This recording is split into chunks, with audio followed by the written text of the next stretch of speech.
जय श्री कृष्ण दोस्तों, life style with God में आपका स्वागत है। दोस्तों, ऐसा माना जाता है कि भगवत गीता में हमारी सभी समस्याओं का हल है। दुनिया में ऐसी कोई समस्या नहीं जिसका समाधान भगवत गीता में ना हो। लेकिन जब हम इसे पढ़ते हैं तो ऐसा कुछ भी दिखाई नहीं देता, हमें कुछ समझ नहीं आता और हम बीच में ही इसे छोड़ देते हैं और सोचते हैं कि पता नहीं क्यों लोग इसकी इतनी तारीफ करते हैं। तो आज के वीडियो में मैं आपको यही बताने वाली हूँ कि भगवत गीता कैसे काम करती है, हमें इसे क्यों पढ़ना चाहिए और कैसे पढ़ना चाहिए। तो चलिए वीडियो शुरू करते हैं। दोस्तों, हिंदू धर्म में भगवत गीता को सबसे पवित्र ग्रंथों में गिना जाता है। मान्यता है कि गीता जयंती के दिन ही भगवान श्री कृष्ण ने अर्जुन को जीवन के अमूल्य रहस्यों से अवगत कराया था। इसलिए इस दिन जीवन में नकारात्मकता रूपी अंधकार को दूर करने के लिए भगवत गीता की पूजा व आराधना की जाती है। इस बार गीता जयंती 3 दिसंबर दिन शनिवार को पड़ रही है। इस दिन मोक्षदा एकादशी भी है। दोस्तों, श्रीमद् भगवत गीता एक महान ग्रंथ है।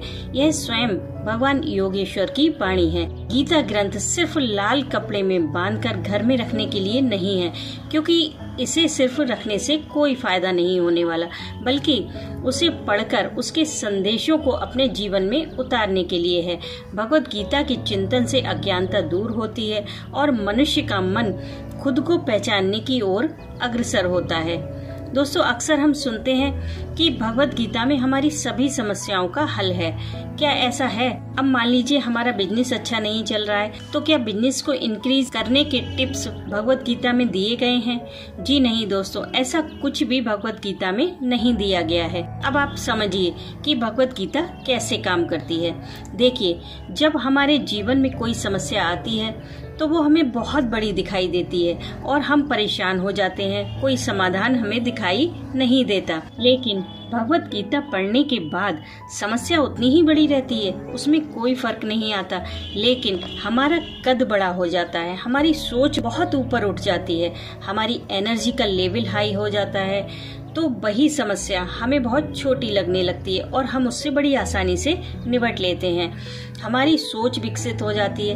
भगवत गीता पढ़ने के बाद हमारे अंदर इतनी पॉजिटिविटी आ जाती है कि सारी पॉजिटिव चीजें ही हमें अट्रैक्ट करती हैं। हमारी सोच, हमारा दिमाग हमें उसी रास्ते पर ले जाता है जो हमारे लिए सही होता है। अब सवाल ये है कि हम भगवत गीता क्यों पढ़ें? तो दोस्तों, आपने सुना ही होगा कि हर सफल व्यक्ति यही सलाह देता है कि पॉजिटिव रहो, अच्छा सोचो, तो आपके साथ भी सब अच्छा होगा। और पॉजिटिव रहने का भगवत गीता से अच्छा कोई तरीका नहीं है।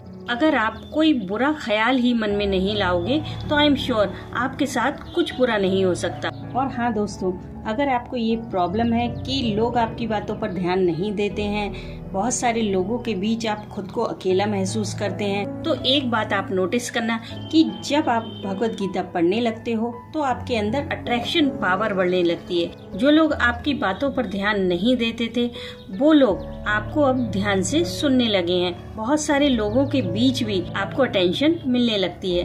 अब सबसे बड़ी समस्या ये है कि भगवत गीता को कैसे पढ़ा जाए, क्योंकि पढ़ने में इंटरेस्ट नहीं आता। क्या करें? तो उसके लिए दोस्तों, जब आप स्कूल में थे तो आपके पास कई सब्जेक्ट होंगे, तो क्या सारे सब्जेक्ट आपको पसंद आते थे? नहीं ना, बट फिर भी आपको पढ़ना पड़ता था अच्छे नंबर लाने के लिए। बस उसी तरह पढ़िए, चाहे बेमन से पढ़िए। पहली बार तो शुरू करके खत्म करनी मुश्किल हो जाएगी, बीच में ही छोड़ने का मन करेगा, क्योंकि पहली बार में भगवत गीता सर के ऊपर से निकल जाती है, कुछ समझ में नहीं आता। लेकिन पढ़ने के बाद और कुछ भी न समझने के बावजूद भी आप अपनी पर्सनालिटी में गजब का निखार देखेंगे।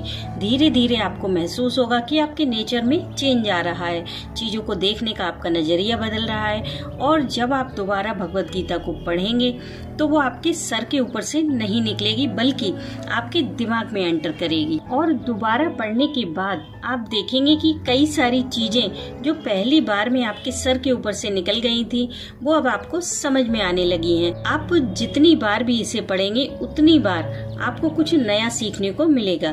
तभी तो कहते हैं कि भगवत गीता ज्ञान का एक ऐसा सागर है कि इसमें जितनी बार भी डुबकी लगाओ उतनी बार एक नया रत्न हाथ में आता है। इसलिए दोस्तों भगवत गीता को पढ़िए, इसे अपनी आदत बनाइए, चाहे 10 श्लोक ही सही पर डेली पढ़िए। कई सारे लोग सबसे बड़ी गलती यही करते हैं कि इसे मंदिर में रख देते हैं। अब बच्चों का कभी मन करता भी है पढ़ने का तो हम उन्हें रोक टोक लगाते हैं कि अभी शुद्ध नहीं हो, नहाए नहीं हो, गीता को हाथ मत लगाओ। ये न्यू जनरेशन है, टोका टाकी बर्दाश्त नहीं करती। हमें इनसे इन्हीं की लैंग्वेज में बात करनी होती है। इसलिए सबसे पहले भगवत गीता को मंदिर से हटाइए, इसे किसी ऐसी जगह पर रखिए जहां इसे सब लोग कभी भी बिना रोक टोक के पढ़ सके। हमारा मकसद होना चाहिए कि भगवत गीता की टीचिंग्स को अपने जीवन में उतारना और अपने बच्चों के जीवन में उतारना, ना कि इसे लाल कपड़े में बांधकर पूजा स्थल में रखना। इसलिए इसे पूजा के स्थान से हटाकर अपने बच्चों तक पहुंचाइए। दोस्तों भगवत गीता कभी अपवित्र नहीं होती, ये आपका भ्रम है, बल्कि इसे पढ़कर तो पापी भी पवित्र हो जाता है। पढ़ने के बाद बहुत सारे चेंज अपने आप आते हैं हमारी लाइफ में। चीजों के प्रति हमारा नजरिया बदल जाता है और गहराई से हम चीजों को समझने लगते हैं। और सबसे बड़ी बात दोस्तों, अक्सर लोग भगवान से शिकायतें करते रहते हैं कि हमारे पास ये नहीं है, हमारे पास वो नहीं है, हम बहुत परेशान हैं, दुखी हैं, हमें ही भगवान ने इतनी परेशानी क्यों दी, हमारे साथ ही ऐसा क्यों हुआ। लेकिन भगवत गीता पढ़ने के बाद सबसे बड़ा फायदा ये होता है कि परमात्मा से हमारी शिकायतें खत्म हो जाती हैं। हम उनसे मांगना छोड़ देते हैं, बल्कि जो कुछ भी उन्होंने हमें दिया है उसके लिए हम उन्हें थैंक यू बोलना शुरू कर देते हैं। एक सेटिस्फेक्शन आ जाता है लाइफ में, और जब हम चीजों के प्रति सेटिस्फाई होने लगते हैं तो हमारी भगवान में श्रद्धा बढ़ने लगती है और हमारे कर्म शुद्ध हो जाते हैं। इसलिए दोस्तों भगवत गीता को पढ़िए, अपने बच्चों को पढ़ाइए, अपने माता पिता को पढ़ाइए और ज्यादा से ज्यादा लोगों को इसे पढ़ने के लिए प्रेरित कीजिए, ताकि हमारे सुंदर सनातन धर्म का सही मतलब लोगों को समझ आए कि सनातन धर्म एक विश्वास है, अंधविश्वास नहीं। तो दोस्तों परमात्मा पर अपना विश्वास बनाए रखिए, कनेक्ट कीजिए अपने लाइफ स्टाइल को गॉड के साथ। मैं मिलती हूँ आपसे नेक्स्ट वीडियो में, तब तक के लिए जय श्री कृष्ण, राधे राधे।